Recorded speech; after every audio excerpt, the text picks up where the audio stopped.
comienza Red Más Noticias. Hoy fue enviada a la cárcel alias Violeta. Esta mujer es presunta integrante del ELN, quien habría estado involucrada en el atentado al centro comercial Andino en Bogotá en el año 2017. El material de prueba que la Fiscalía expuso en la audiencia dio cuenta de que la mujer habría obtenido los planos del centro comercial para definir el punto en el que se ubicó la carga explosiva que dejó 3 personas muertas. Además, se estableció que luego de evadir una orden de captura en su contra, se había vinculado de lleno al grupo terrorista ELN y permaneció en sus campamentos durante 5 años. Un juez de control de garantías impuso medidas de aseguramiento en contra de Violeta Arango Ramírez, conocida con el alias de Violeta, presunta integrante del ELN y presunta responsable del atentado terrorista en el centro comercial Andino, en hechos ocurridos el día 17 de junio del año 2017. Alias Violeta, igualmente, sería presunto miembro del MRP, Movimiento Revolucionario del Pueblo, grupo que sería el responsable de 10 atentados terroristas ocurridos en la ciudad de Bogotá entre abril del año 2015 y junio del año 2017. Tras la muerte de una estudiante de química en Medellín y las graves heridas que sufrieron otros jóvenes en medio de la manipulación fallida de una papabomba, las autoridades en Antioquia investigan el origen de esos artefactos artesanales. En medio de las pesquisas han hallado material de uso exclusivo de la fuerza pública. En este tercer piso, lugar que funciona como inquilinato para jóvenes universitarios, según las autoridades, se encontró rastros de pólvora carbonatada y otros componentes de uso exclusivo de la fuerza pública. Nos indica que se trataría de una pólvora cloratada que entren a responder por este ilícito, como lo es la fabricación, porte y manipulación de artefactos explosivos de uso privativo de la fuerza pública, la fuerza militar. Sumado a esto, hay 4 jóvenes capturados que deberán responder por el delito de porte y fabricación de explosivos. La policía indaga si hay más personas involucradas. El análisis que se tiene hasta el momento, hay unas hipótesis, seguramente tenemos hoy día 9 de junio, día de manifestaciones, de protestas, muy seguramente estos elementos estaban siendo preparados para la actividad de protesta social el día de hoy y pues se termina con este desenlace por esa actuación irresponsable de estos jóvenes. Como todos saben, el uso indebido de estos elementos causó la muerte de Stephanie Orrego, una joven de 19 años que lejos de este panorama tan dramático, según sus redes sociales, se dedicaba a la elaboración y venta de pinturas en óleo y cursaba la carrera de ingeniería química. Por cierto, otros 3 jóvenes resultaron gravemente heridos, uno de ellos con la amputación de algunos de los dedos de sus manos. Una de ellas en la unidad de cuidado intensivo y la otra en la unidad de cuidados especiales, ambos con condición clínica en evolución y a la espera de determinar la necesidad de intervenciones adicionales. Estas circunstancias suceden mientras se conmemora el Día del Estudiante Caído, situación que causó la suspensión de todas las actividades académicas de las instituciones como la Universidad de Antioquia y la activación de un puesto de mando unificado que cuenta con 600 uniformados. La Superintendencia de Industria y Comercio impuso multas por más de 28.000 millones de pesos a 10 personas jurídicas y 16 naturales. Ellos operaban como un cartel y afectaron el régimen de competencia, nada más y nada menos que en el programa de alimentación de los niños en Bogotá. Crearon un esquema para mantener los precios altos. Un grupo de empresas y de personas naturales conformaron una especie de cartel que afectó la competencia y evitó que el distrito ahorrara recursos en la compra de alimentos para los centros educativos de Bogotá durante una década, entre 2007 y 2017. Una denuncia anónima en 2015, a la que se sumó otra que presentó Colombia Compra Eficiente en 2017, prendieron las alarmas. Luego se realizó una investigación desde 2018 hasta marzo de este año, razón por la cual con las pruebas recogidas, la superintendencia impuso la multa de más de 28.000 millones de pesos. La conducta es colusión en procesos de contratación pública, es decir que los proponentes se concertaron con el fin de defraudar el régimen de competencia y de esa manera entonces no generar ningún ahorro en los procesos de selección que adelantaba el distrito. Acarrea entonces multas por 28.000 millones. Contra esta decisión los sancionados tienen el recurso de reposición ante mi despacho, el cual si deciden presentar, pues oportunamente daremos respuesta del mismo. Se analizaron 20 zonas de Bogotá donde se suponía debía haber una variedad de oferentes para participar en la logística y distribución de alimentos y recursos del Plan de Alimentación Escolar PAE. Sin embargo, el superintendente informó que se creó una asociación llamada Soproval que se usó para limitar las ofertas de bienes y donde donde sus integrantes se convirtieron en proveedores y competidores al mismo tiempo. Tienen toda suerte de estrategias, incluso, como les digo, crearon una asociación para entutelar cuánto proceso no querían que se adjudicara, y además de eso, pues no es fácil incluso llegar a una visita y encontrar las pruebas. Eso es un proceso muy demandante, así que las investigaciones pues son ciertamente largas. El superintendente informó que el laboratorio forense se encargó de tener acceso a documentos y comunicación que sirven de sustento a la sanción. Tenemos entonces las pruebas no solamente documentales y del análisis económico que hizo la delegatura, sino también las pruebas de las conversaciones entre medios físicos, electrónicos y actas que suscribieron con el fin de defraudar a la Secretaría de Educación Distrital. El grupo creó un esquema que mantenía los precios altos y no permitió el ahorro al distrito. En cada proceso se sometía a contratación al menos 700.000 refrigerios. Los implicados no podrán participar en nuevos procesos de selección en ninguna licitación de carácter público. Con esta decisión, la superintendencia completa 800.000 millones de pesos en multas relacionadas con cartelizaciones y competencia desleal. Y también en Bogotá capturaron una banda que se dedicaba a revender pasajes de Transmilenio. Los transbordos, que cuestan 200 pesos, los cobraban a 2.500 pesos. Levante la cabeza, hombre. La banda más grande de estafadores con las tarjetas Tu Llave de Bogotá cayó tras un operativo conjunto entre la policía y la alcaldía local de Ciudad Bolívar. El día de hoy se llevó a cabo un operativo en 8 puntos de la localidad de manera simultánea, que dio como resultado la captura de 12 individuos que se dedicaban a los delitos de fraude a subvenciones y estafa mediante la reventa de pasajes del SITP y que les podía generar alrededor de 14 millones de pesos como renta mensual. Los delincuentes actuaban en los paraderos más frecuentados de la localidad. El delito estaba en que revendían pasajes de tarjetas subsidiadas y comercializaban los transbordos de 200 pesos a 2.500 pesos. Así lograban ganancias millonarias. Se incautaron 340 tarjetas y se recuperaron 7 celulares. Estos puntos que se intervinieron son los de mayor conflicto por temas de hurto a personas y hurto a celulares. Esta práctica también golpea a localidades como Suba, Fontibón y Engativá. En Bogotá está lloviendo durísimo y casi todo el día. Por eso las alarmas siguen encendidas y están en el caudal del río Bogotá. Las autoridades decretaron alerta roja también en Soacha y se suma a la medida que ya habían anunciado otros 10 municipios cercanos a Bogotá en Cundinamarca. El caudal del río Bogotá sigue creciendo de manera alarmante debido a las fuertes lluvias. El aumento ha generado un riesgo de desbordamiento que podría afectar a varias poblaciones del municipio de Soacha. Es por esto que las autoridades adelantaron un consejo extraordinario de gestión del riesgo para tratar la emergencia que ya ha ocasionado inundaciones en varias viviendas.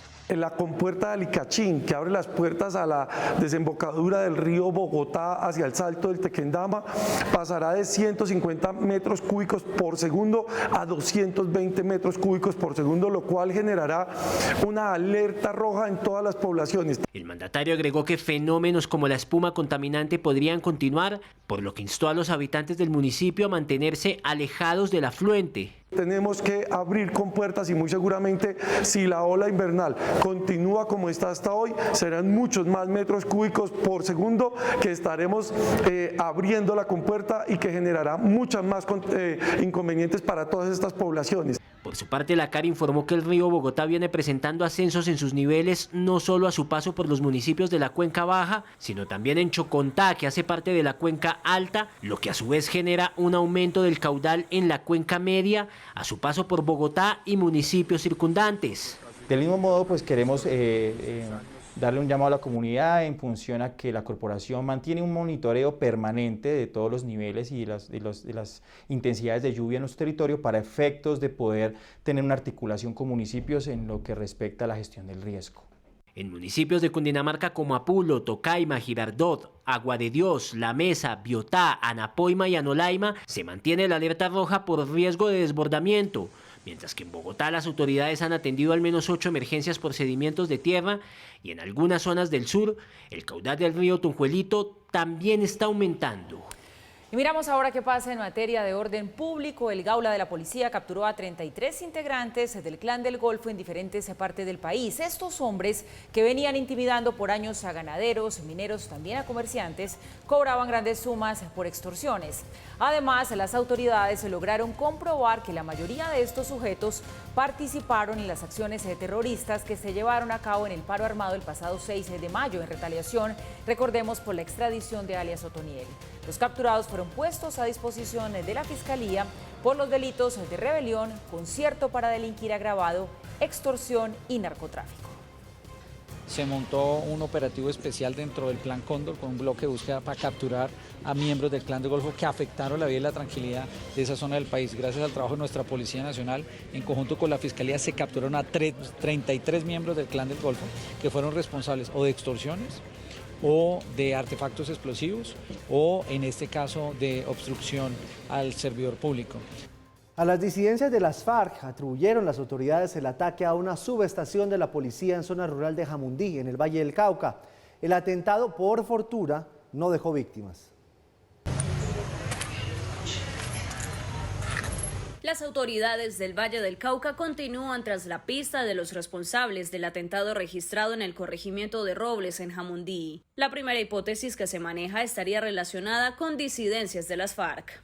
La Jaime Martínez, la que tiene la incidencia en este sector, creemos que directamente fueron ellos los que ocasionaron, pero ya la parte investigativa nos dará los resultados de este trabajo. Los entes de investigación están revisando. También es importante decirle a la comunidad que puede ser una retaliación que se da por la confiscación de cerca de 100 kilogramos de base de cocaína que se dio el 6 de junio en este sector, y la policía y tanto ejército y entidades estarán muy atentas para prevenir cualquier situación que se pueda generar con esta situación. Afortunadamente, esta explosión no dejó uniformados o civiles heridos. Afectación en vidrios y algunas esquirlas sobre las paredes. Afortunadamente y gracias a Dios no hubo afectación ni de policías ni de población civil. Una canina que está siendo atendida por veterinarios y esperamos que pronto esté ya dada de alta. Mientras avanza la investigación, las autoridades expresan que es crucial la colaboración de la comunidad para esclarecer el caso en el menor tiempo posible. Y sobre todo, poder pedirle a la ciudadanía que nos apoye si ven tipo de información de movimientos extraños, nos informen a tiempo para evitar estos hechos terroristas. Por ahora se ha redoblado la presencia institucional en el corregimiento de Robles, zona rural de Jamundí, para evitar algún otro ataque en los próximos días. Fue enviada a la cárcel la mujer que habría ahogado a su bebé de 15 meses en playas de Santa Marta. Tras ser capturada mientras se transitaba por la localidad de Puente Aranda, en el sur de Bogotá, Jenny Alexandra Higuera, quien es señalada por la Fiscalía de haber asfixiado a su bebé, a Samuel Guerrero, el pasado 3 de abril, las autoridades le imputaron el delito de homicidio agravado, cargo que no aceptó. La procesada de 25 años llegó con el menor y donde presuntamente ingresó con él al mar y luego lo habría sumergido hasta causarle la muerte. Y posteriormente se aleja de dicho lugar. El menor fue encontrado un día después en las playas de dicho corregimiento. Según el dictamen médico-legal, la víctima falleció por asfixia por sumersión. La mujer fue capturada por la Policía Nacional. La Fiscalía le imputó el delito de homicidio agravado, el cual no fue aceptado por esta ciudadana. Un juez de Santa Marta, con función de control de garantías, le impuso medida de aseguramiento privativa de la libertad en establecimiento carcelario. Mucha atención, que 2 policías resultaron heridos en enfrentamientos otra vez entre vándalos con el SMAT en la Universidad Distrital, sede de La Macarena, en el centro de Bogotá. Los cerca de 50 agentes antidisturbios se instalaron en las afueras de la universidad para tratar de contrarrestar ataques que se daban desde el interior del centro educativo. 2 policías resultaron heridos en la cara y otro en la clavícula. Los estudiantes están marchando hoy en conmemoración del Día del Estudiante Caído. Lo mismo sucedió en la ciudad de Medellín, donde también se presentaron fuertes disturbios. Aquí en Bogotá, en la Universidad Distrital, estas son las imágenes. Ya hay 2 policías lesionados. Vamos a Barranquilla, donde se llevó a cabo una cumbre con los alcaldes de la región para encontrar alternativas a las muy altas tarifas del servicio de energía en la costa. Los mandatarios piden la creación de un fondo de estabilización de tarifas. Los alcaldes de las capitales de la costa caribe firmaron una declaración conjunta en la que piden al gobierno entrante asumir la financiación de las tarifas del servicio de energía con la creación de un fondo regional de estabilización. Llamamos al próximo gobierno nacional a asumir la financiación necesaria para que las tarifas regresen a los niveles de hace un año, cuando no habían empezado los incrementos exorbitantes que hoy padecen los hogares. Una manera de llevarlo a cabo sería la creación de un fondo regional de estabilización de precios, con recursos públicos que compensen de manera directa los incrementos de los costos de la energía. De acuerdo con los mandatarios, la nueva metodología autorizada por la Comisión de Regulación de Energía y Gas CREG ha resultado en un incremento acumulado de la tarifa plena del 62.5%, el cual está afectando de manera notable la economía de las familias costeñas, especialmente en los estratos 1 y 2. Costeños todos nos tenemos que unir, nos están metiendo el dedo en la boca. Nada de esto lo sabíamos los costeños, que no iban a subir las tarifas tan drásticamente, pero una cosa exorbitante, pasar como de 550 pesos el kilovatio a 740, eso es exorbitante. Los alcaldes también coincidieron en que la facturación para el estrato 1 de las capitales del Caribe es en promedio 2.5 veces superior a la de Bogotá. 36.000 pesos paga en promedio una familia del interior del país del estrato 1 por su servicio eléctrico. En el Caribe colombiano asciende a los 90.000 pesos. Además, pidieron que haya un trato diferencial con las ciudades de la costa porque el consumo de energía es más alto que en el resto del país y pidieron el acompañamiento de la bancada de congresistas costeños. Este 19 de junio será un día definitivo para el futuro del país. Transmisiones Red Más Noticias. Inicio de la jornada electoral, 8 de la mañana. Avances informativos desde las 10:30 de la mañana cada 30 minutos. Emisión especial a las 12:30 del mediodía. Y desde las 3 de la tarde, el más completo análisis de la contienda. Elecciones 2022 por Red Más Noticias. Elige bien. Elige el mejor análisis. Canales 107, 1007 HD. Por la señal de Claro. Hablamos de la campaña desde Miami, en los Estados Unidos. El candidato presidencial Rodolfo Hernández, que fue a reunirse con la diáspora colombiana que está allá en ese país, denunció que hay un plan para asesinarlo. El ingeniero dijo que recibió de las autoridades una información muy delicada de un posible ataque en su contra con arma blanca que se ejecutaría en algún lugar público de Colombia, como por ejemplo un aeropuerto. Luego de la denuncia, el candidato canceló parcialmente las actividades públicas, argumentando que está en riesgo su vida. Anunció que regresa al país pasado mañana, el sábado, luego que el gobierno nacional le anunciara que le entregará un esquema de seguridad mucho más robusto. En este momento tengo la certeza de que mi vida está en riesgo. Es claro que podemos esperar cualquier cosa, hasta lo más grave, de un grupo político que se comporta como una banda criminal, una banda asesina.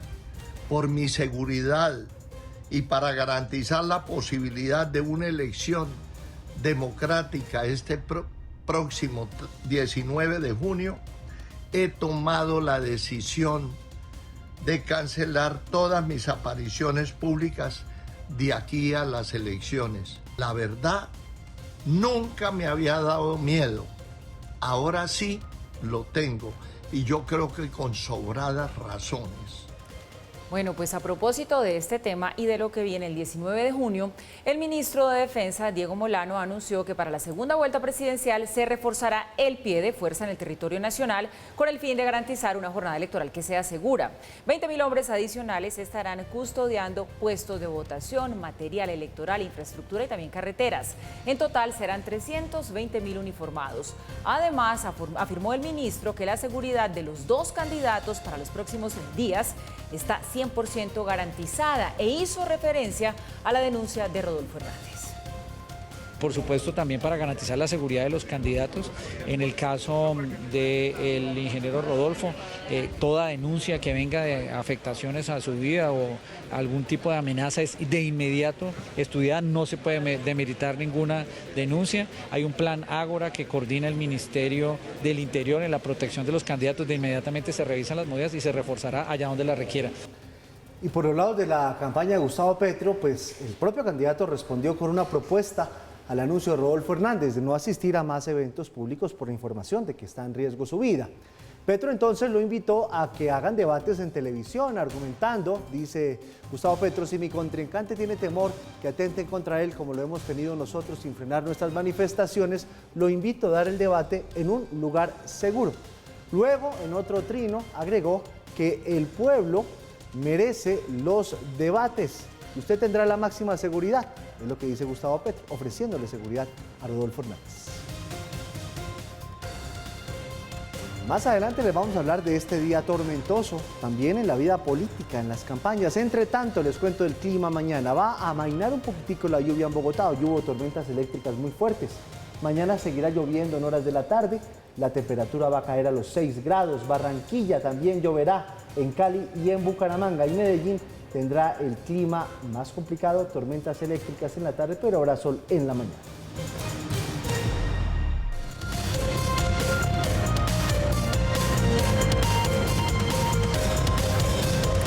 Regresamos un momento para hablar de economía. La Federación Nacional de Cafeteros informó que la producción del grano se redujo en 4% en los 5 primeros meses del año.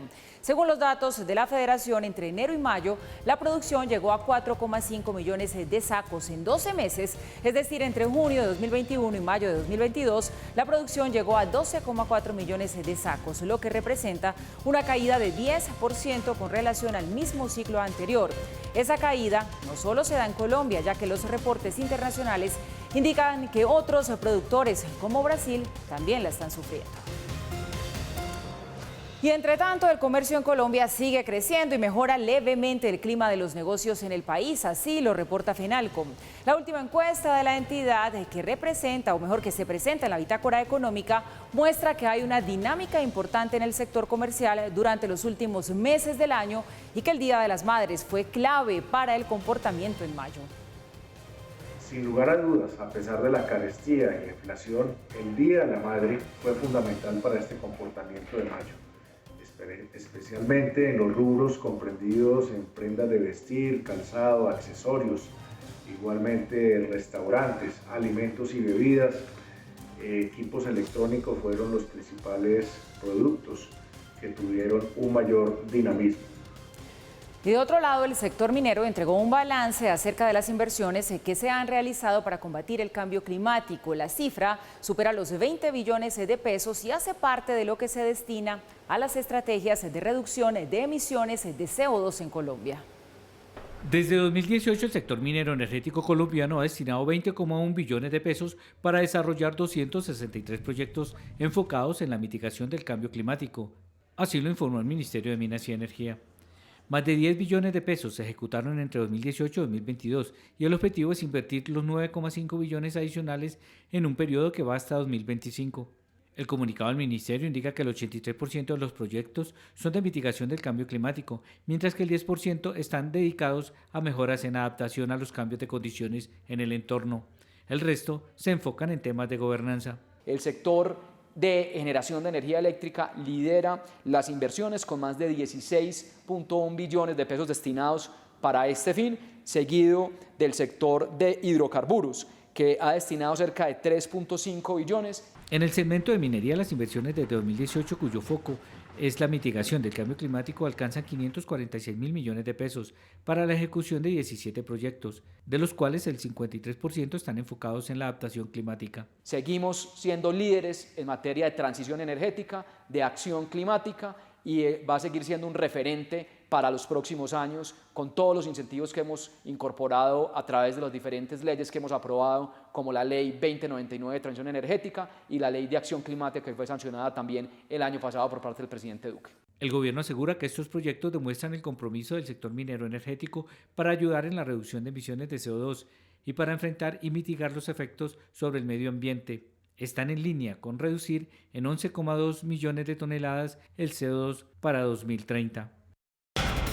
El petróleo de referencia Brent se negocia en promedio en $123.07 el barril. La libra café colombiano cerró en Nueva York a $2.34. El índice MSCI Colcap se redujo en 2,18% a 1.526 unidades. La tasa representativa del mercado para mañana es de 3.833 pesos con 34 centavos. El euro se negocia en 4.088 pesos con 65 centavos. Las cifras son los 2,31 millones de pesos en pérdidas que registra el Banco de la República el mes de abril. En el mismo mes de 2021 reportó utilidades por 535.964 millones de pesos. Hablamos de la Cumbre de las Américas, nutrida agenda la que adelantó el presidente Iván Duque durante esta cumbre en los Estados Unidos. El jefe de Estado le envió un mensaje a los jóvenes para que se apoderen de la democracia y denuncien las campañas de manipulación en las redes sociales. Durante el conversatorio Jóvenes en las Américas, en Los Ángeles, Estados Unidos, el presidente Iván Duque aseguró que la popularidad es uno de los retos que enfrentan los líderes políticos al momento de gobernar. Le ha hecho mucho daño a la política que la popularidad se ponga como una presea, porque no necesariamente la popularidad es lo que le conviene a una democracia. Chávez fue muy popular. Y mire la desgracia de Venezuela. Mírenlo. Señaló que muchas de las decisiones que se toman al mando de una nación requieren de temas impopulares. Porque a los jóvenes hay muchos políticos que les hacen cantos de sirena y que los utilizan como fenómenos de manipulación. Campañas de desprestigio, campañas de destrucción, campañas de percepción. Ahora con la exponencialidad en las redes sociales, tomemos una mentira y crezcámosla exponencialmente hasta que la hagamos verdad. Al jefe de Estado le preguntaron si su baja popularidad con los jóvenes habría propiciado la elección de los dos candidatos que se disputan la presidencia en segunda vuelta y han sido calificados como outsiders o antisistema. Ojo con la generalización, porque cuando hay candidatos que llevan 30 años en la política, esos no son outsiders. El que lleva 30 años en la política es todo menos antisistema. Eso es distinto, pero no es un outsider. Porque usted puede estar en la política 30 años y mutar perfectamente como un camaleón de colores. Durante esta agenda en la Cumbre de las Américas, el jefe de Estado también recibió el apoyo de Chile, Perú, Estados Unidos, Canadá y México en la firma de la Declaración América por la Protección del Océano. Cuando se destruyen los arrecifes coralinos, generan una emisión de dióxido de carbono que es equivalente y comparable con todas las emisiones que tiene la industria de la aviación aérea en un año. Unirnos a esta iniciativa es refrendar ese acuerdo que se marcó en Glasgow. El mandatario de los colombianos también ha sido reconocido por un liderazgo en la implementación de una política migratoria fraterna con la población venezolana, incluido el presidente Joe Biden, con quien se encontró durante el evento inaugural de la cumbre.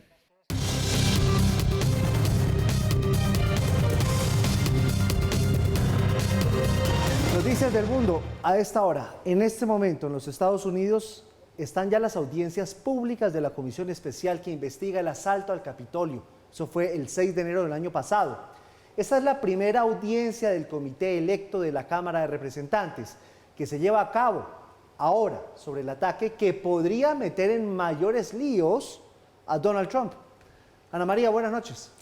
Giovanni, buenas noches. Así es, pues es que el 52% de los estadounidenses opina que Trump debe ser acusado por su papel del 6 de enero y poco a poco se irá conociendo el resultado de estos 11 meses de investigaciones. Hace tan solo instantes aseguraron que Trump estaba en el centro de la conspiración y dijeron además que van a revelar videos inéditos. Aseguran que el entonces presidente, en vez de condenar el ataque, lo justificó.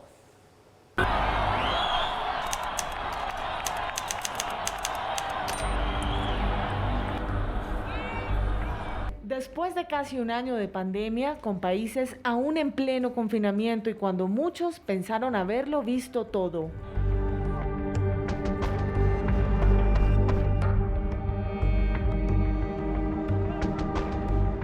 Esperan establecer las consecuencias de un ataque a la comunidad, familias individuales e incluso la idea colectiva de la democracia. Empezó la primera audiencia del panel en prime time para explicar el peor ataque al Capitolio desde 1814. 11 meses de investigaciones han pasado, más de 100 citaciones, 1000 entrevistas y 100.000 documentos.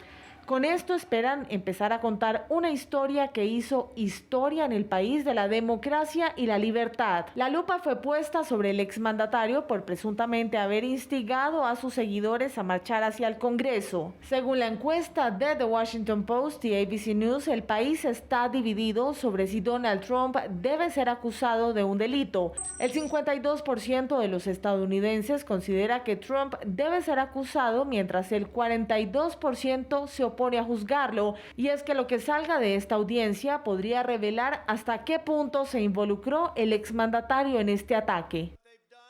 Todos los que estamos aquí hoy es porque no queremos ver que los demócratas radicales de izquierda, envalentonados, nos roben la victoria electoral, que es lo que están haciendo. Nuestro país ha tenido suficiente, no lo soportaremos más, y de eso se trata todo esto.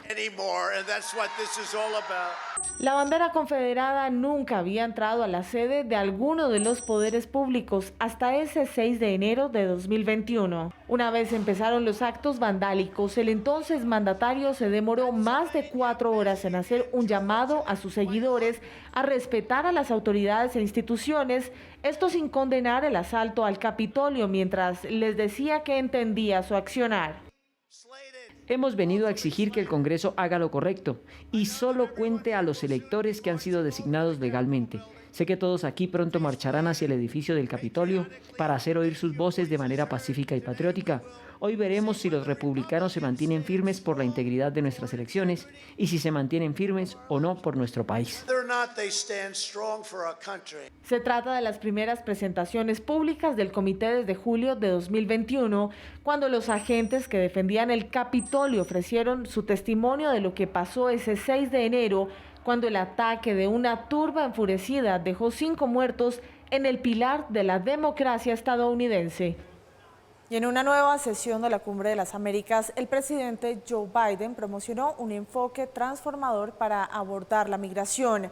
Se espera que este viernes se emita una declaración conjunta de los Estados Unidos y los países de América Latina para abordar las crecientes tasas de migración que han afectado la región. Durante la jornada de hoy, varios presidentes intervinieron, entre ellos los de Belice y Argentina, quienes lamentaron que no todos los países hayan podido participar en este encuentro. A pesar de las críticas, Biden aseguró que hay unidad en la cumbre. Tras la sesión, el mandatario por primera vez se reunió con su homólogo de Brasil, Jair Bolsonaro. Cada uno de nuestros países se ha visto afectado por una migración sin precedentes y creo que es nuestra responsabilidad compartida enfrentar este desafío. Enfatizo, compartida. Mañana varios de nosotros nos uniremos para anunciar una declaración de Los Ángeles sobre migración y protección. Unirá a nuestras naciones. Estamos en un nuevo enfoque transformador para invertir en la región en soluciones que abarquen la estabilidad, para aumentar las oportunidades para una migración segura y ordenada. Y se conocen nuevas maneras de transmisión de la viruela del mono y también podía transmitirse por el aire.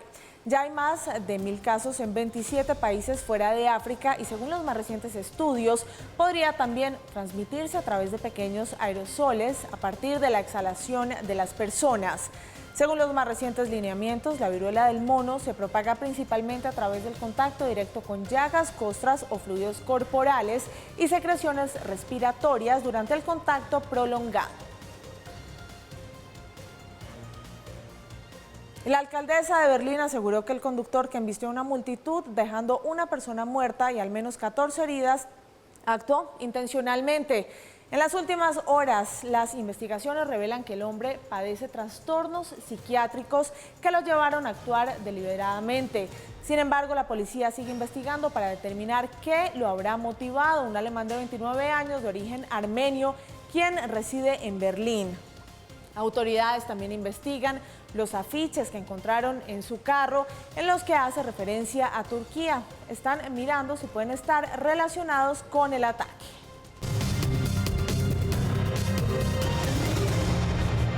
La noticia es una tormenta política con visos de escándalo. A solo 10 días de las elecciones presidenciales, hoy el país conoció varios videos en los que se evidenciaría la estrategia del pacto histórico de Gustavo Petro para atacar con juego sucio, lo que dicen los afectados, las campañas de la coalición de la Centro Esperanza, específicamente contra el entonces precandidato Alejandro Gaviria y contra Sergio Fajardo. El plan incluía además toda una campaña de desprestigio en contra de Federico Gutiérrez, ataque basado en rumores, exageraciones, para golpear su buen nombre y acabar con sus aspiraciones políticas. Vamos a mostrarles a continuación, Paula, los 3 videos y los vamos a analizar y vamos a mostrar las reacciones de quienes eran los protagonistas de esos videos, la campaña del pacto histórico, y quienes resultaron afectados.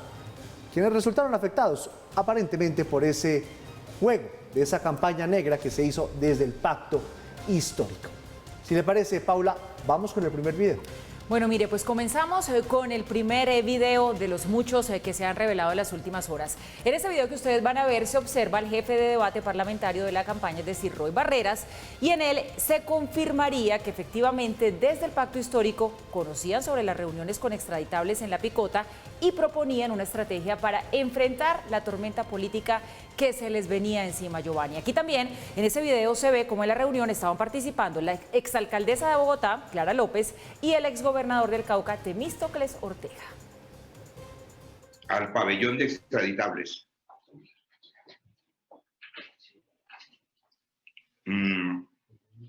De dirigentes del pacto histórico ofreciendo la no extradición a los extraditables.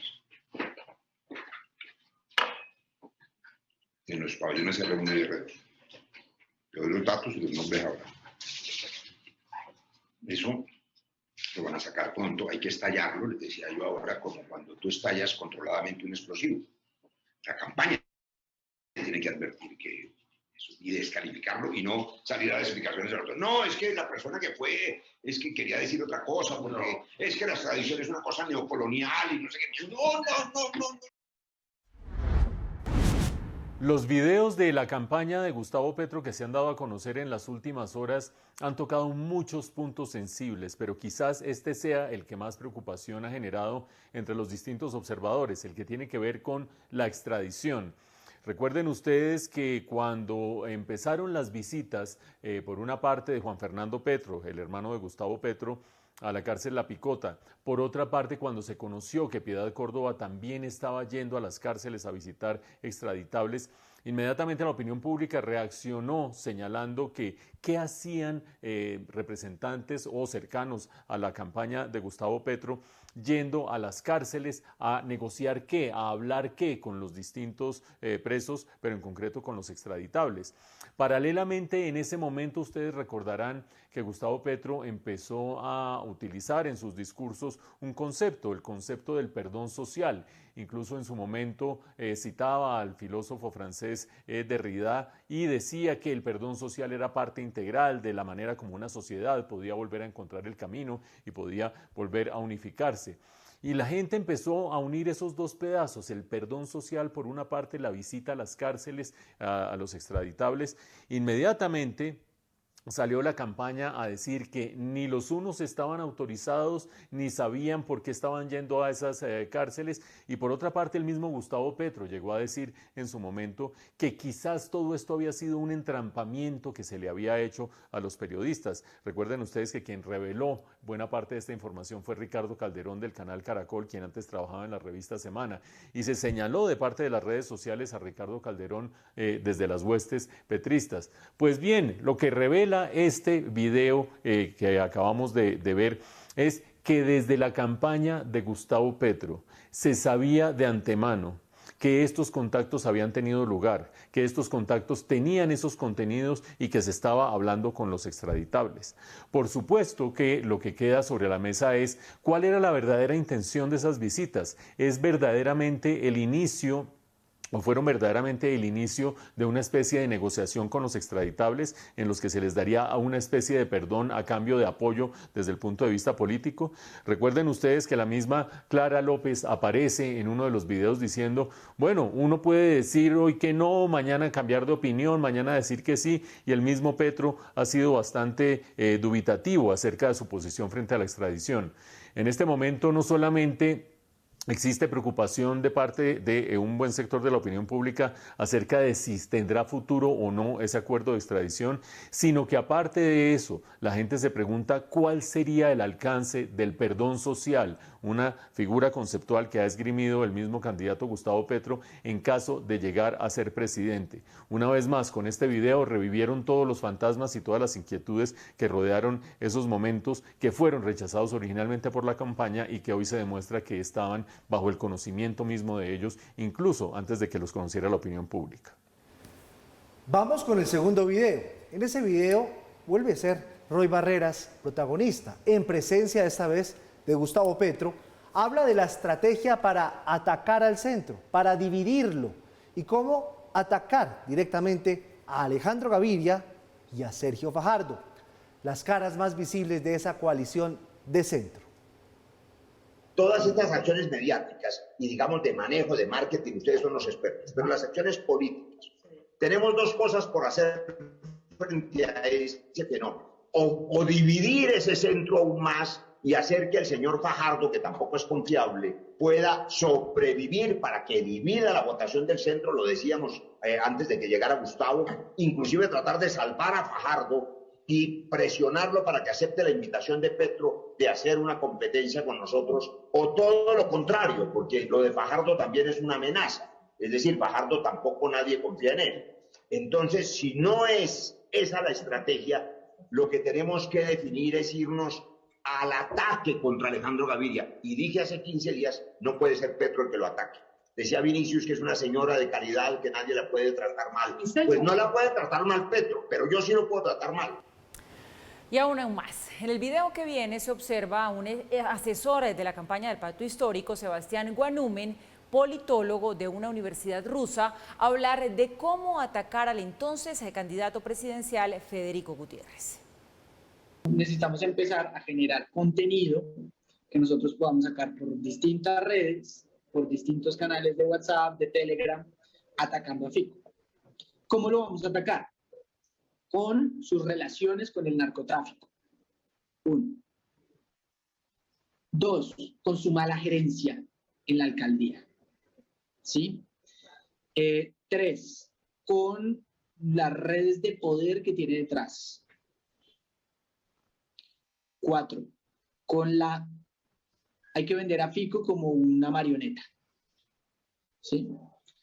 Entonces hay que inventarse quiénes son marionetas en este país. O no inventarse, hay que recordarle a la gente quiénes han sido marionetas en este país. O qué pasa cuando usted tiene un novio que no tiene criterio, o una novia que no tiene criterio. O qué pasa cuando usted tiene una sanguijuela.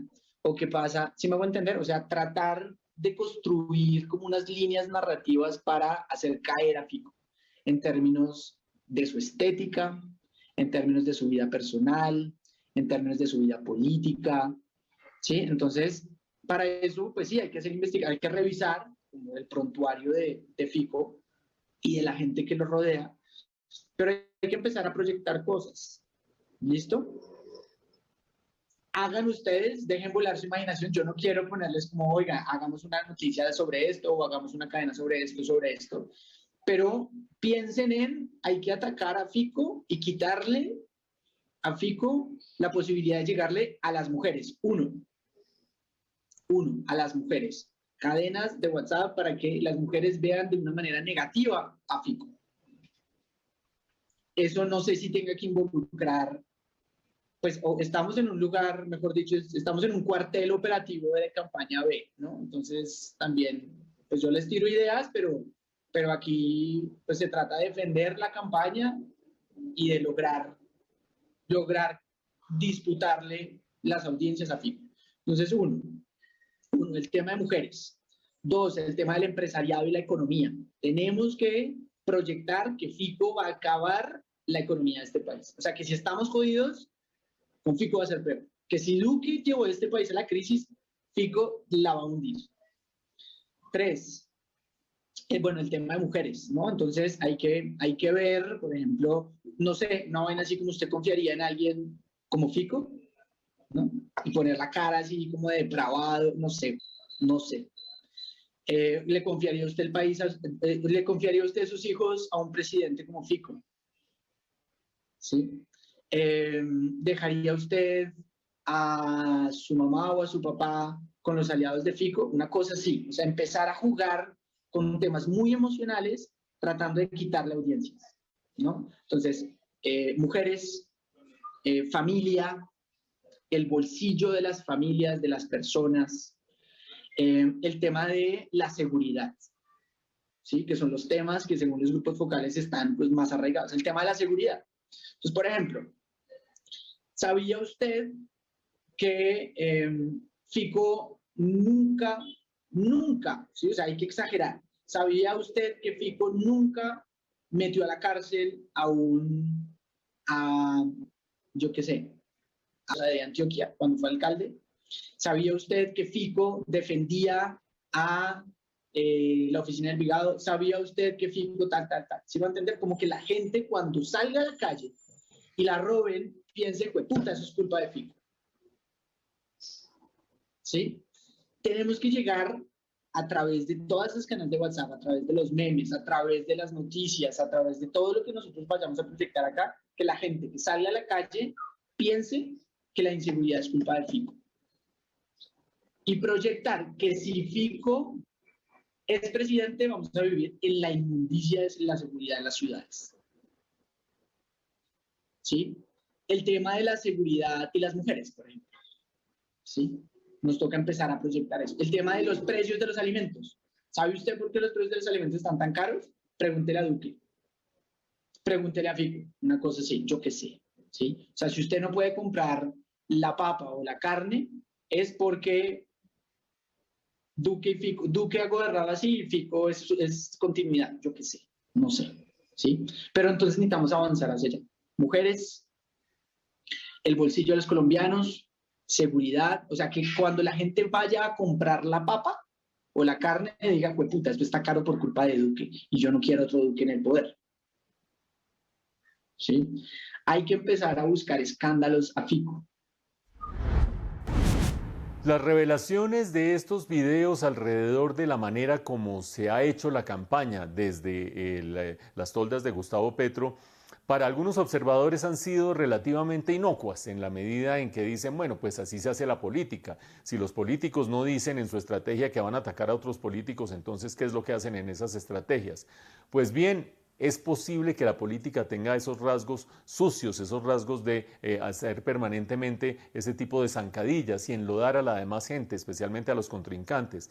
Pero en este caso tiene un particular significado el que se revelen estas estrategias dentro de la campaña de Gustavo Petro. Por dos motivos. El primero de ellos, porque Gustavo Petro ha esgrimido la idea según la cual aquí se está haciendo política de manera distinta. No solamente los protagonistas de estos videos son, en algunos de ellos, políticos de la más rancia tradición que han pasado por todos los partidos y movimientos y que usan las mismas estrategias que se habían usado en el pasado, sino que aparte de eso hay un elemento adicional. Recuerden ustedes que en un momento el mismo Gustavo Petro publicó un manifiesto que estaba amparado en esa política del amor que él ha venido esgrimiendo como uno de los eslogans de su campaña. Ese manifiesto dice, un manifiesto por una campaña limpia, y el manifiesto por una campaña limpia dice dos cosas que son claves para esta discusión. La primera, rechazamos enérgicamente las campañas sucias y negativas.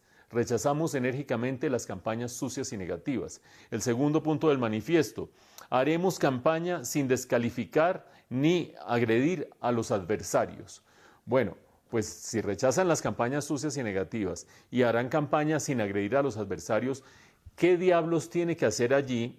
Por una parte, la declaración de Roy Barreras, cuando dice que hay que ir contra Alejandro Gaviria. Primero dice que hay que ir contra Sergio Fajardo, pero después que Fajardo puede estar de este lado. Entonces, después de esa sí pero no, lo que sí termina diciendo es hay que ir contra Alejandro Gaviria.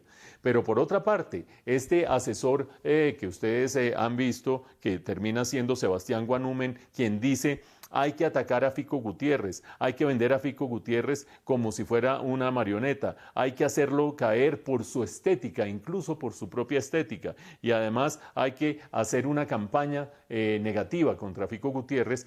Todo eso puede ser que se le ocurra a alguien dentro de una campaña, por supuesto es de mal gusto, de pésima ética desde el punto de vista político, pero puede ser que se le ocurra a cualquiera. Sin embargo, este asesor, que ha sido tan cercano siempre a Gustavo Petro, por lo menos en sus estrategias políticas, el que esté haciendo esa clase de señalamientos, esa clase de derroteros estratégicos, cuando hacia afuera se está propugnando por la política del amor, cuando se está diciendo que el manifiesto es no atacar a los demás y no enlodar a los demás, claramente muestra una inconsistencia entre la forma y el fondo, entre lo que se muestra hacia afuera y se muestra hacia adentro dentro de la campaña de Gustavo Petro.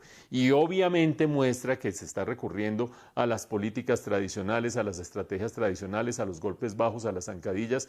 Si es que alguien de los simpatizantes de Gustavo Petro, que son fieles, fervientes y quizás no se fijan tanto en esto, sino en algunos de sus objetivos de política, si algunos de ellos todavía dudaban acerca de la manera de hacer política novedosa, distinta, dejando el clientelismo atrás y dejando las malas prácticas atrás, pues aquí seguramente se van a tropezar con una gran piedra.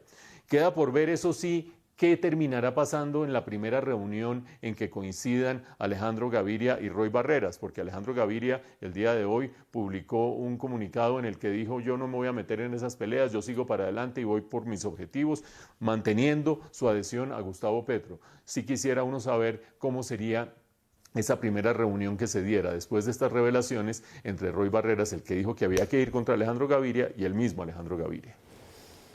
Pues Paula, hasta aquí entonces el análisis y los videos. Miremos las reacciones de lado y lado, tanto de la campaña de Gustavo Petro como de los afectados. ¿Qué dijo, por ejemplo, Federico Gutiérrez? Pues mire, estuvo hoy justamente aquí en la capital, en Bogotá, estuvo ante la Corte Suprema ampliando una denuncia que él ya había instaurado hace casi un mes, el pasado 11 de mayo, contra integrantes del Pacto Histórico, porque lo que dice Federico Gutiérrez es que ellos tienen todo un plan, él se refiere a un plan criminal para ganar las elecciones. Además, pues aprovechó ese momento para dirigirse a los colombianos y les dijo pues que había que defender la democracia.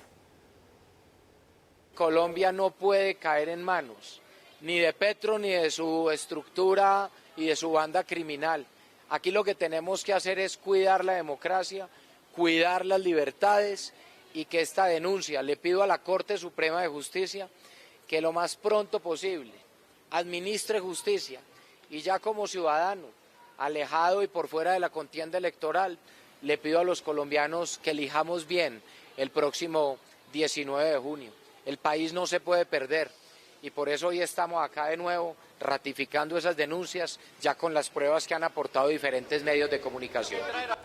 Y Sergio Fajardo, otro ex candidato, también afectado aparentemente por esta campaña de desprestigio, aseguró que estos videos son la demostración de las razones por las cuales él, Sergio Fajardo, no va a votar por Gustavo Petro. Señaló que la política de la destrucción no puede gobernar el país. Muchas personas en Colombia vimos esos videos hoy. Eso es una ilustración de lo que yo escribí en el texto. Una forma, hay que destruir. Pero eso no es nada. Eso que apareció ahí no es nada. Yo sé muchas cosas de personas que han estado en esas reuniones. Sé la forma como hacen las cosas. Yo conozco, y repito, de primera mano, cómo se diseña una estrategia para eliminar a una persona, a mí. La manera como combinan todas las formas de lucha, también lo sé. Sé lo que dicen esas personas que aparecen en esos videos en privado. Todo eso lo sé, no lo voy a comentar yo. Los videos son una pequeña muestra de una forma política que yo no creo que sea la que Colombia necesita. Bueno, y otro de los mencionados en estos polémicos videos es Alejandro Gaviria, quien públicamente pues ya había anunciado su apoyo a Gustavo Petro y parece que pese a la campaña en su contra pues va a continuar respaldándolo. Él dio a conocer sus razones con este comunicado. Aquí les tenemos unos apartes de lo que él dijo. Mire, me dolieron mucho los ataques y calumnias, por supuesto, pero no voy a quedarme, como les dije hace unos días, rumiando rencores y coleccionando agravios. También dice que la política es un mundo imperfecto. Muchas veces las decisiones son problemáticas. Ahora, Paula, vamos a ver qué dicen de la campaña presidencial de Gustavo Petro, porque allá también se pronunciaron sobre la revelación de estos videos. Pues mire, Gustavo Petro dice, como también lo ha sostenido Roy Barreras, que ha hablado por algunos lados, ha sido bastante esquivo con los medios, pero algunas declaraciones ha dado, dice Gustavo Petro que los chuzados son ellos, pero también está pidiendo que se revelen todas las horas de grabación, dice él, para que se puedan ver todo el tipo de propuestas que se discutieron durante ese tiempo. Cuando en mis decisiones, esas horas saldrán también en las grabaciones, porque estamos a puertas de que por primera vez en la historia, quizás del mundo, toda la discusión de un partido, de un movimiento político interno con sus miles de propuestas de todo tipo, de la militancia, salgan en público. Ya están en manos de la prensa, horas y horas de esas grabaciones a través de la plataforma de Colombia Humana. Y no nos asusta ni 5, porque lo que planteamos allí es lo mismo que planteamos aquí. Es el deseo de miles de personas de construir un cambio social. Es la primera vez en la historia mundial que la militancia cotidiana expresándose en reuniones que pensaba que eran cerradas, que eran íntimas, privadas, ahora salen a la publicidad. Pues interesante que la sociedad colombiana sepa hasta el mínimo detalle qué es lo que nosotros pensamos y decimos y proponemos y discutimos. Roy Barreras también reaccionó a esta polémica con una cadena de trinos. Esto fue lo que dijo el integrante del Pacto Histórico. Él manifiesta que la campaña de ellos, el Pacto Histórico, está chuzado. Textualmente dice el trino: chuzaron nuestra campaña. Esa es la verdadera guerra sucia. Y sin embargo, en las múltiples grabaciones ilegales no hay ningún acto ilegal, ni ningún plan extraño. Conversaciones de estrategia, analizando competidores, escenarios y acciones, como hacen todas las campañas en el mundo. Y entre tanto, desde Medellín, el jefe de debate del Pacto Histórico, Alfonso Prada, señaló que las conversaciones fueron tomadas sin consentimiento y que serán denunciadas ante las autoridades. Hemos tomado la decisión de denunciar ante la Fiscalía General de la Nación esta filtración, este espionaje de que hemos sido objeto en la campaña de Gustavo Petro y de Francia Márquez, y lo propio haremos ante la Corte Interamericana de Derechos Humanos y ante la Comisión Interamericana. Y nadie puede ir a representar a nombre de la campaña presidencial a Gustavo Petro ni a Francia Márquez a ninguna cárcel a hablar con ningún delincuente. Eso no va a pasar, ni pasó. Ahora, la información que se recibe es que puede haber gente del Pacto Histórico que esté visitando cárceles, la desautorizamos automáticamente. Pero hay una reacción de un hombre muy, pero muy importante al interior del Pacto Histórico, que parecería demostrar que al interior de ese partido pues hay un enfrentamiento, y un enfrentamiento muy fuerte, y es Gustavo Bolívar, que dice que siente vergüenza, Paula. Pues la verdad es que es una reacción, Giovanni, que ha sorprendido bastante, porque Gustavo Bolívar es el escudero de Gustavo Petro, un hombre muy cercano y muy fiel a toda su ideología, ha estado con él desde hace mucho tiempo vinculado a este proyecto político. Pues miren ustedes lo que trinó cuando estalló toda esta polémica. Dijo: hay gente que resta más de lo que suma, siento vergüenza, y como usted lo señala, pues esto ha avivado los rumores de que hay una fractura interna en el Pacto Histórico.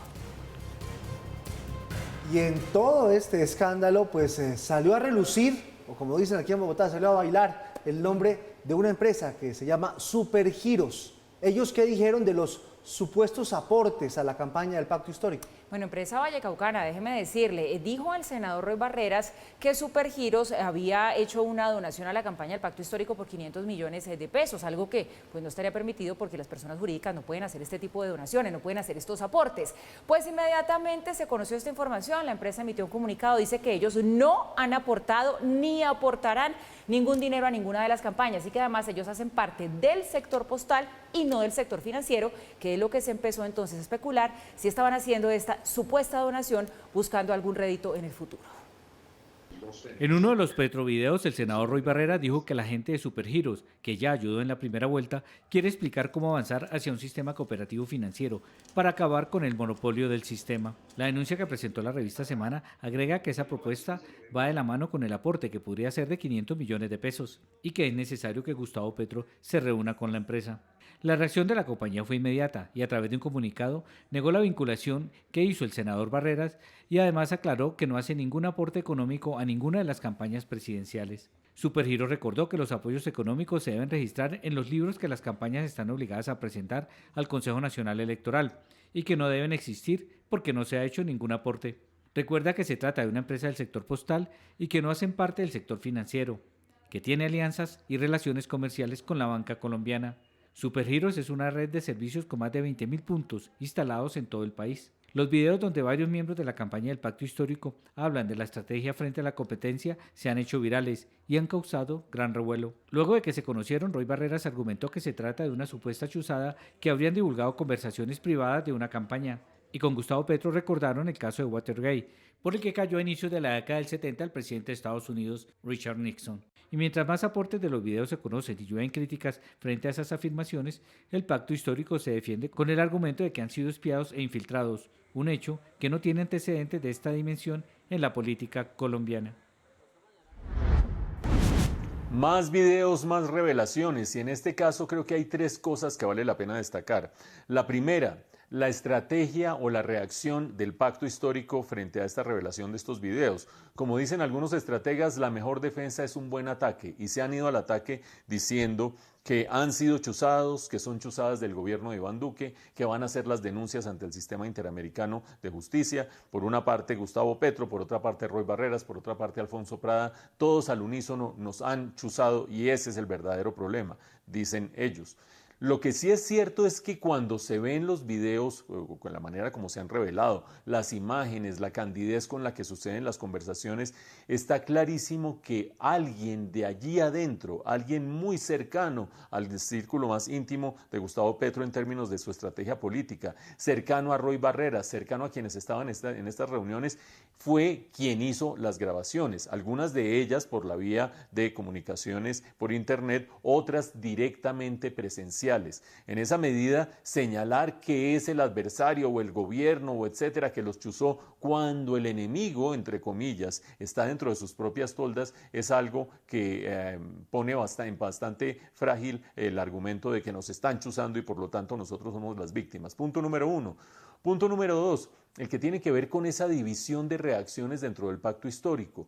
Gustavo Bolívar se ha diferenciado del resto de los alfiles de Gustavo Petro, porque Gustavo Bolívar ha dicho, me da vergüenza lo que está sucediendo, me da vergüenza las formas de estas personas. Ha dicho, hay gente que resta mucho más de lo que suma después del escándalo de Roy Barreras. Y eso no ha hecho sino sumar o agregar elementos de crítica de Gustavo Bolívar a la manera como se está dando la campaña de Gustavo Petro por parte de estos políticos tradicionales, Roy Barreras, Alfonso Prada, Armando Benedetti.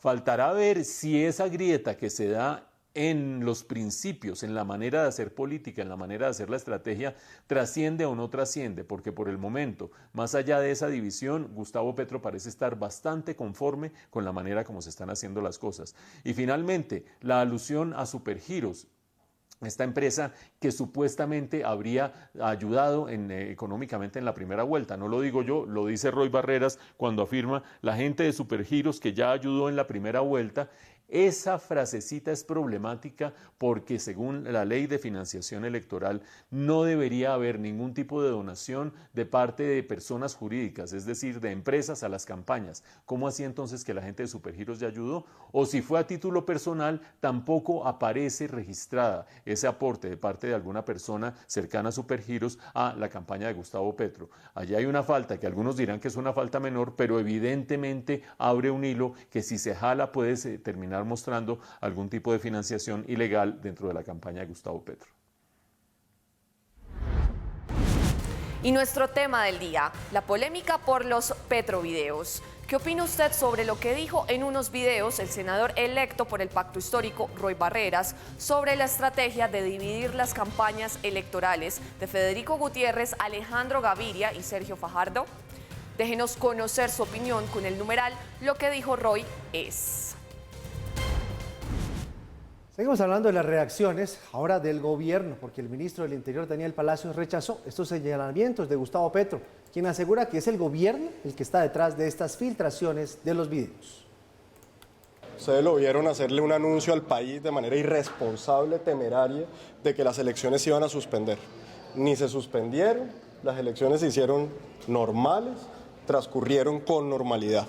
Entonces yo creo que allá hay una tendencia clara de buscar responsabilidades ajenas en filtraciones internas. Y asimismo, otros sectores políticos reaccionaron a estos videos filtrados del Pacto Histórico. Sin embargo, algunos congresistas de la oposición aseguraron que por ahora no se van a referir al tema. La estrategia sucia contra todos los adversarios políticos de salir a atacarlos y a destruirlos. La política no se trata de eso. Y finalmente, muy grave, que supieran que desde la campaña se estaban haciendo ofertas a los criminales que estaban a punto de ser extraditados. Comenzaron con los candidatos del centro, después siguieron con Fico. Se ve cómo estaban pensando en hacerlo pasar por un delincuente o por un depravado, de manera de quitarle el apoyo de las mujeres, como también trataron de quitarle el apoyo de las mujeres a Rodolfo Hernández. Esto es lo que se presenta siempre en esta época. Yo no creo que la revelación de unos videos de una gente hablando de cómo golpear al competidor o al adversario en algo tan pugilístico y tan pugnaz como una campaña política produzca ningún efecto electoral a estas alturas. Todos estos videos son escandalosos. Sabíamos que el señor Roy Barreras y el señor Benedetti, la forma de hacer política y no todo en política vale. Aquí lo importante es que tengamos una campaña sana. Colombia está cansada de la manera rastrera en que Gustavo Petro y sus socios hacen política. Estos audios de Roy Barreras demuestran la malicia, demuestran el engaño que representa Petro y su campaña para el país. Este solo es el preámbulo de la manera en la que llegarán a gobernar. Lo destruirán todo. Y obviamente estos audios empiezan a tener algún impacto. Por lo menos eso es lo que dice una de las empresas que está haciendo los sondeos de favoritismos. Es la firma especializada Predictor, que ha realizado un seguimiento constante a las elecciones colombianas. Después de conocerse lo que pasó hoy, dice esta casa que Rodolfo Hernández se consolida con el 66% de las posibilidades, ojo, esto no es una encuesta, de las posibilidades de llegar a la Casa de Nariño, mientras que Gustavo Petro alcanzaría el 34%. Esto es una casa que hace predicciones, ojo, no es una encuesta. El ministro del Interior, Daniel Palacios, dijo que a la llegada del candidato, que será el próximo sábado, lo que estamos viendo aquí en el portal de Red Más Noticias, ya se confirma que Rodolfo Hernández vuelve al país el sábado. Van a tener una reunión con él y van a redoblar su esquema de seguridad. Tuve la oportunidad hoy de comunicarme con la campaña. El candidato se encuentra fuera del país esperando su regreso. Haremos una reunión con el director de la policía para escuchar en primera mano y recibir la información de esas amenazas y tomar todas las medidas necesarias. El mensaje tiene que ser claro. A los candidatos presidenciales se le dan todas las garantías en materia de seguridad para que puedan adelantar el proceso electoral.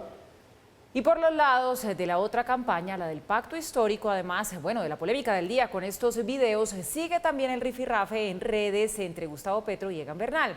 Un nuevo contrapunteo que comenzó por la discusión sobre el lugar de nacimiento de Petro. A 10 días de las elecciones, las confrontaciones siguen marcando la agenda de los aspirantes. Durante los últimos meses hemos visto cómo Egan Bernal ha dejado ver su lado más político y no oculta su contrariedad con Gustavo Petro. Ahora el rifirrafe se encuentra por la controversia que ha generado su lugar de nacimiento, Ciénaga de Oro, Córdoba o Zipaquirá. Entonces yo también soy costeño y me crié en Zipaquirá. Petro criticó a Bernal y le respondió. Gabriel García Márquez fue un costeño que estudió en Zipaquirá, en mi mismo colegio. A lo que Egan le contestó. Le hacen falta unos 100 años de soledad para compararse con Gabriel García Márquez. Mientras él empezaba a escribir sus primeros cuentos, usted hacía parte de un grupo terrorista. Y ahora quiere ser presidente desprestigiando hasta a sus propios aliados. No hay comparación. El exalcalde de Bogotá recordó que para él no es Egan el que escribe, sino su administrador. Así lo dio a conocer en una entrevista con Marca, en la que dijo: no estoy seguro de que este sea quien escribe los mensajes que se leen en sus respectivos perfiles. A tu administrador le digo que precisamente se trata de que las generaciones que hemos vivido 100, 200, 500 años de soledad, sí tengamos una segunda oportunidad bajo los cielos de la tierra.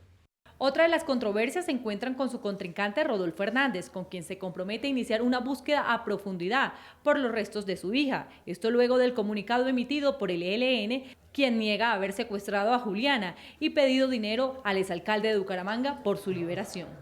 Me comprometo a iniciar una búsqueda a profundidad de la hija adoptiva de mi contrincante, al igual de los decenas de miles de desaparecidos que hoy tiene Colombia. La desaparición es la peor violación de derechos humanos en el país. Luego de que el candidato de la Liga de Gobernantes Anticorrupción desde Miami manifestara que su vida corre peligro, su contrincante Petro lo invitó a debatir en televisión y de manera segura. Si mi contrincante tiene temor de que atente contra él, como lo hemos tenido nosotros sin frenar nuestras manifestaciones, lo invito a dar el debate en un lugar seguro. Además, Petro agregó que si es por seguridad, lo comprendo porque ha vivido por décadas bajo amenazas y más en la presente campaña. El pueblo merece los debates y usted tendrá la máxima seguridad. En medio de la crisis que afronta el pacto histórico, Petro estuvo de recorrido por Chocó, donde se reunió con jóvenes creadores y artistas del departamento. Además, cocinó patacón pisado y bailó champeta.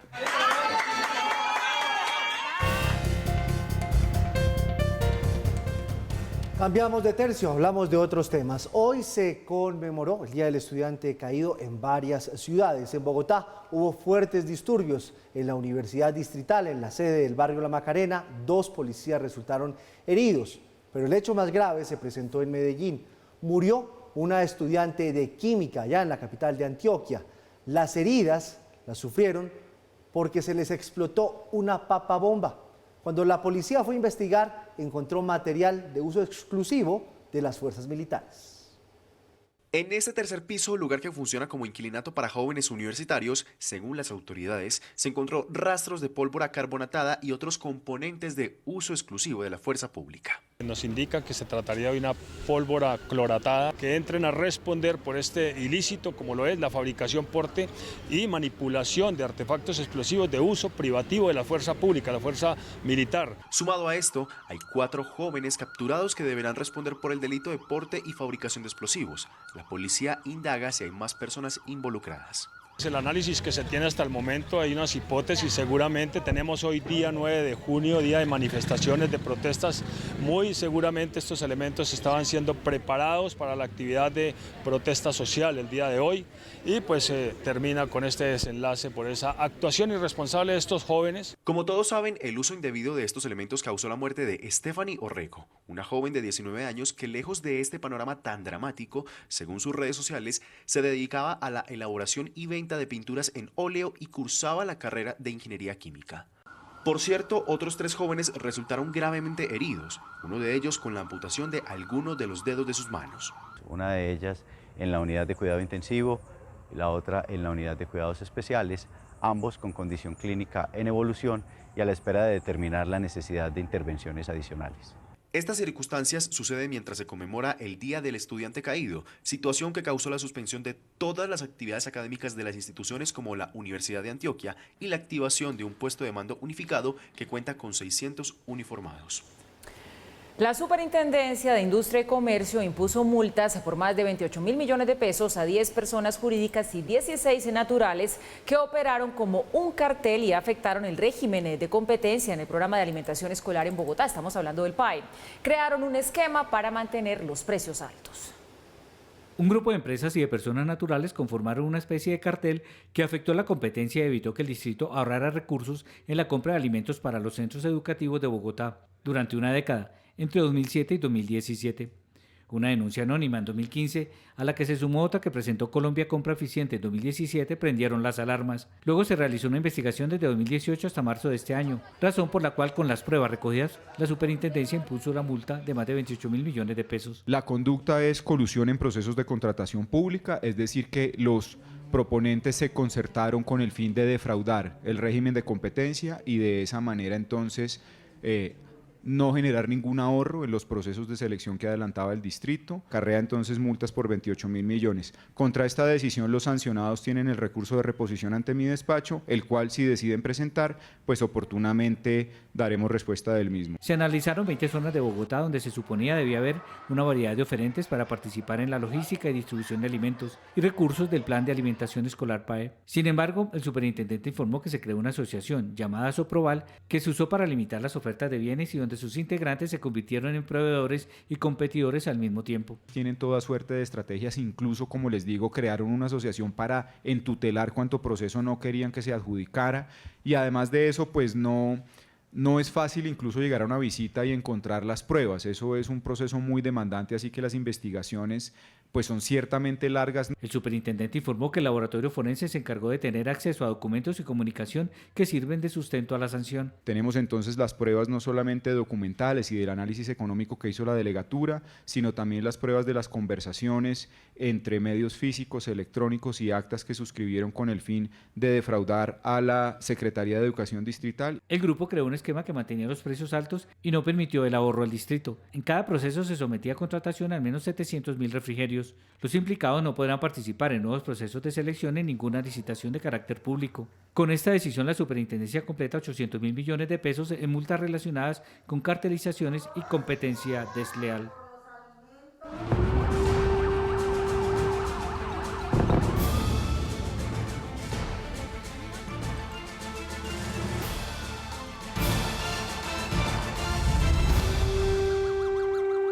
El presidente de Rusia, Vladimir Putin, hoy se comparó con el zar Pedro el Grande en un nuevo intento por justificar su invasión a Ucrania. Entre tanto, desde el Reino Unido, el primer ministro aseguró que obligar a Ucrania a aceptar un mal acuerdo de paz con Rusia sería algo repugnante. Esta fue la analogía sobre las batallas libradas por Pedro el Grande de Vladimir Putin y su guerra en Rusia. Cuando él fundó la nueva capital, ninguno de los países europeos reconoció el territorio ruso. Todos lo reconocieron como territorio sueco. El zar Pedro el Grande en el siglo XVIII luchó contra Suecia y ocupó una parte de su territorio con Finlandia y una parte de Letonia y Estonia, expandiendo las fronteras de Rusia.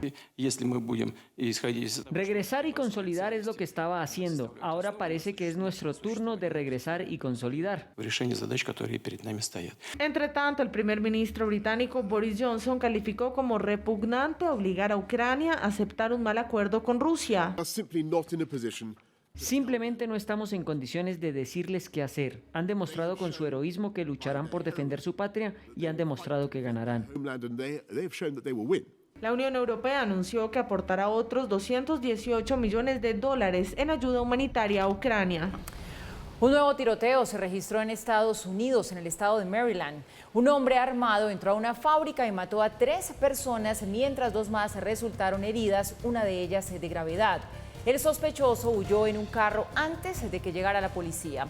Sin embargo, el gobernador de Maryland confirmó que el agresor fue neutralizado, aunque no dio información acerca de su estado de salud. Este que acaba de ocurrir es el tiroteo masivo 254 en lo que va del año.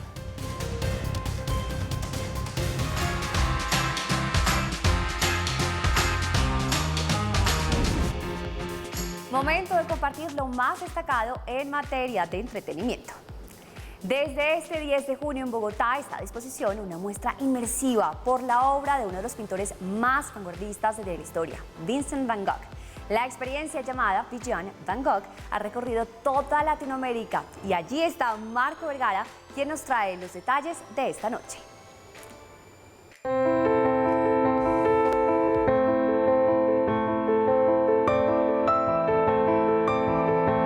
¿Qué tal a todos nuestros televidentes de Red Más Noticias? Llegamos hasta Beyond Van Gogh, una de las experiencias que empieza a partir del 10 de junio aquí en Bogotá y donde hay lugares tan fascinantes como la recreación de su habitación. Este artista, uno de los más importantes del posmodernismo, decía incluso que el reflejo de sus obras era lo que él soñaba.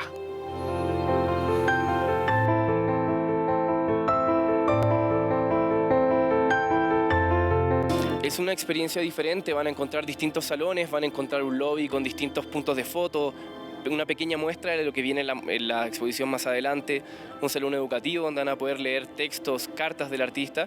Entrar en el mundo de las más de 800 obras y 1.600 dibujos realizados por Vincent Van Gogh es entrar en la mente de un artista fascinante cuya obra fue reconocida después de su muerte y además era daltónico y tiene una particular historia con su oreja, pues se la cortó para enviársela a uno de sus mejores amigos como muestra de su amistad. No hay que conocer al artista para poder venir a apreciar lo que es esta muestra. O sea, a nosotros nos pasa en las distintas ciudades que vienen pequeños desde un mes de edad, 2 meses, hasta... De pronto es el lugar idóneo para descubrir a Vincent Van Gogh. Claro, es para acercar a Vincent Van Gogh solamente, por ejemplo, a las generaciones más nuevas, a los pequeños. Lo que ustedes ven en pantalla y es precisamente una inmersión dentro de la obra de Vincent Van Gogh, es precisamente uno de los salones que tiene más de 1000 metros cuadrados y donde se pueden proyectar cerca de 300 obras de uno de los artistas más disruptivos del posmodernismo.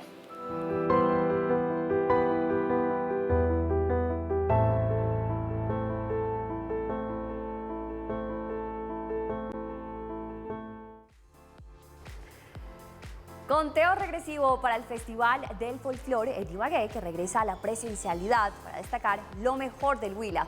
A esta hora saludo a Angie Acosta, quien se encuentra en el evento de inauguración. Así que Angie, buenas noches. ¿Cómo transcurre la noche? Hola televidentes, yo les saludo desde Gaira, donde a esta hora se está conmemorando la celebración e inauguración del Festival del Folclore en su edición número 48.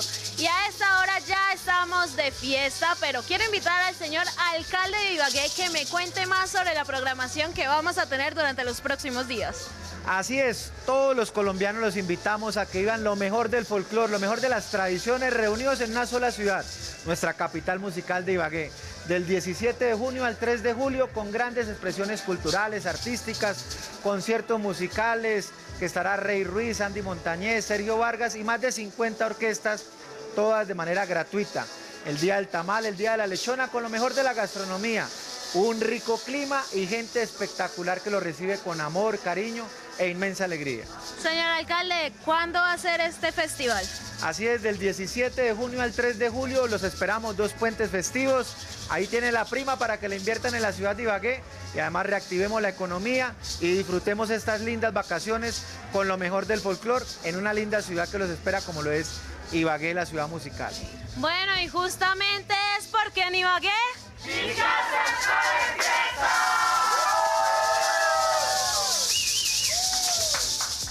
Vamos con nuestra pregunta del día, con el numeral Lo que dijo Roy es. ¿Qué dicen nuestros televidentes? Yerlis Pineda Castillo dice, mire, muy decepcionados de esta campaña, demuestra que son muchos los políticos que vienen de la política y se unen al mejor postor, que les garantice continuidad en sus ingresos y carrera política.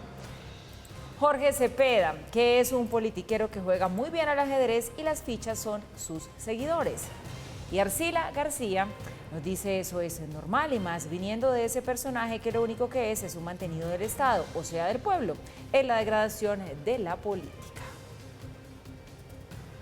Hasta aquí esta emisión de Red Más Noticias. No se despeguen, ya viene la entrevista de Jaime Bailey con Rodolfo Hernández. Así será. Gracias por su compañía.